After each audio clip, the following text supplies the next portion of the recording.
response was, "I want you to masturbate in a public place." After some thought and listening, I agreed. I told her I would report back when I had it done. It took a few days to get ready and work myself up for it. I decided to do it in the largest mall in town, one surrounded by parking lots that would allow you to park quite close and walk inside through any handy store. Inside, it was a multi-level with stores arranged on all levels, opening onto the central atrium section.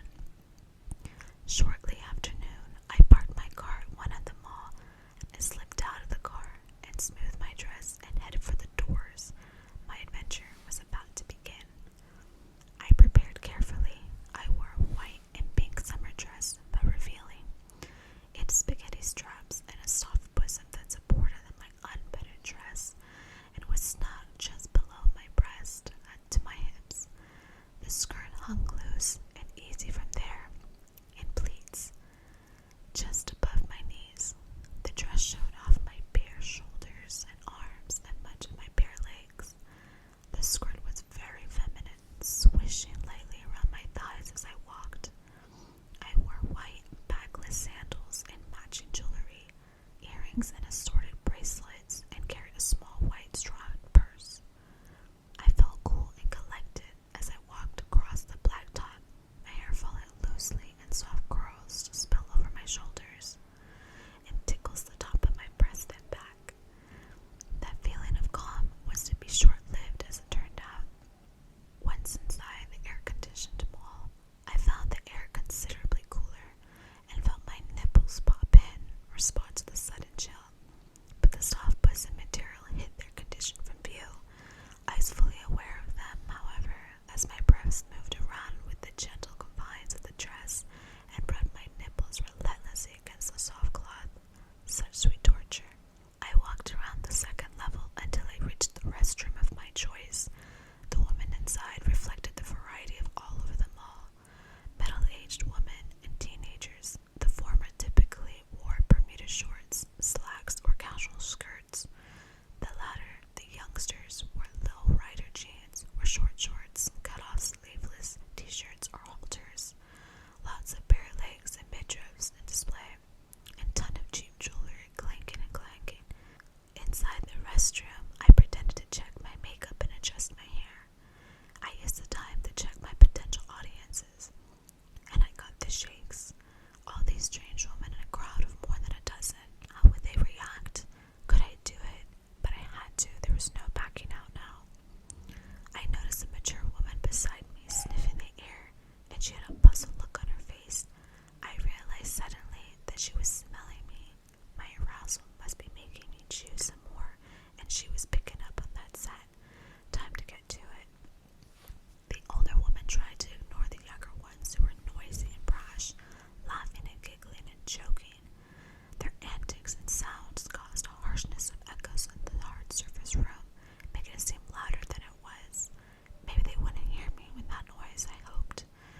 I waited until there were 3 empty stalls in the middle of the row and took the middle one. Inside, I locked the door and looked around. It was small, with about a foot of a space between the floor and the steel walls. I could see part of my way into the stalls beside me. I reached up under my skirt and peeled off my skimpy panties. I realized they were damp with my juices. I took them in my mouth as I figured out how to work in these cramped quarters.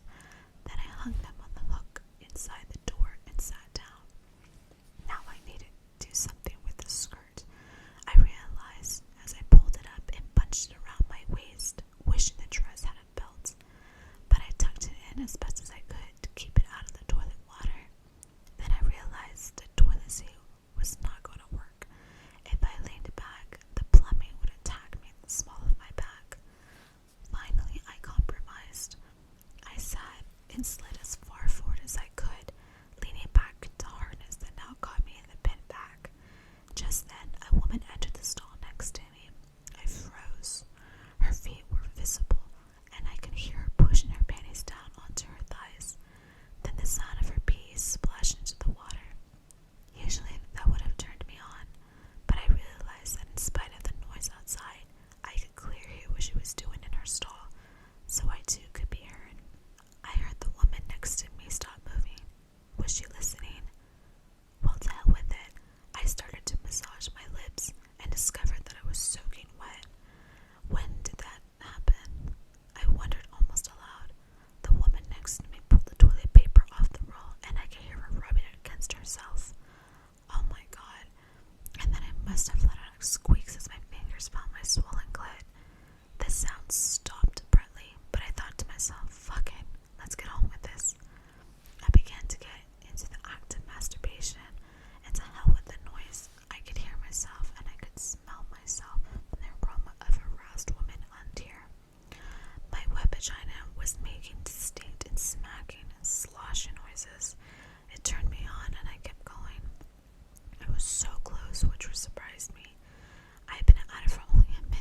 legs and drooling vagina.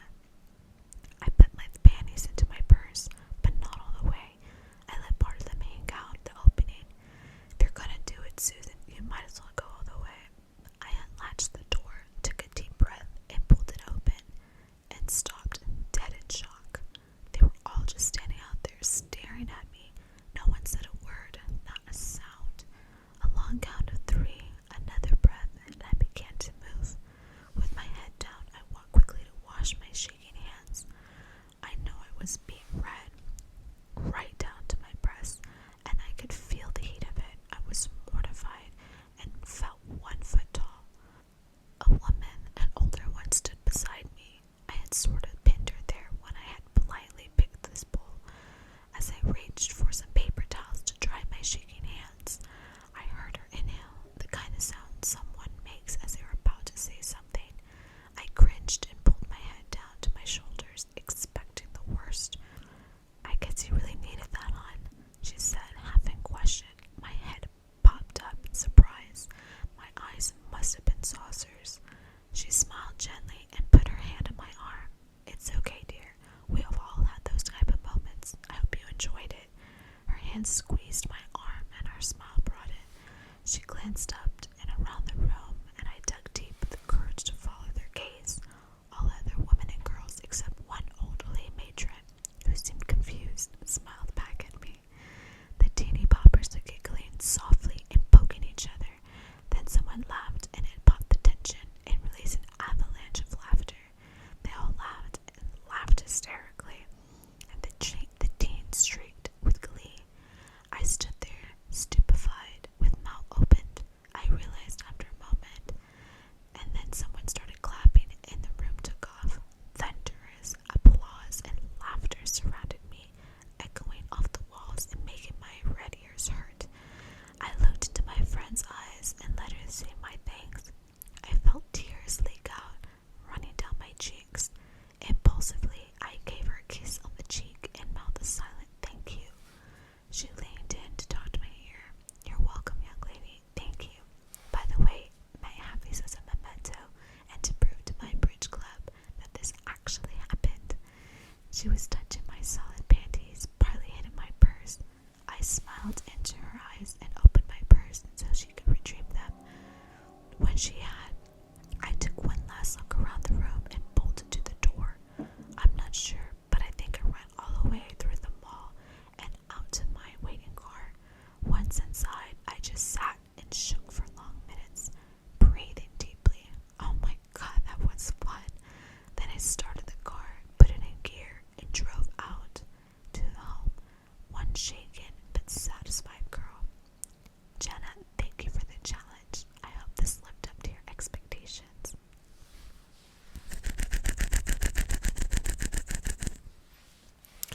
Well, I hope you guys enjoyed this thrilling ride. These are the type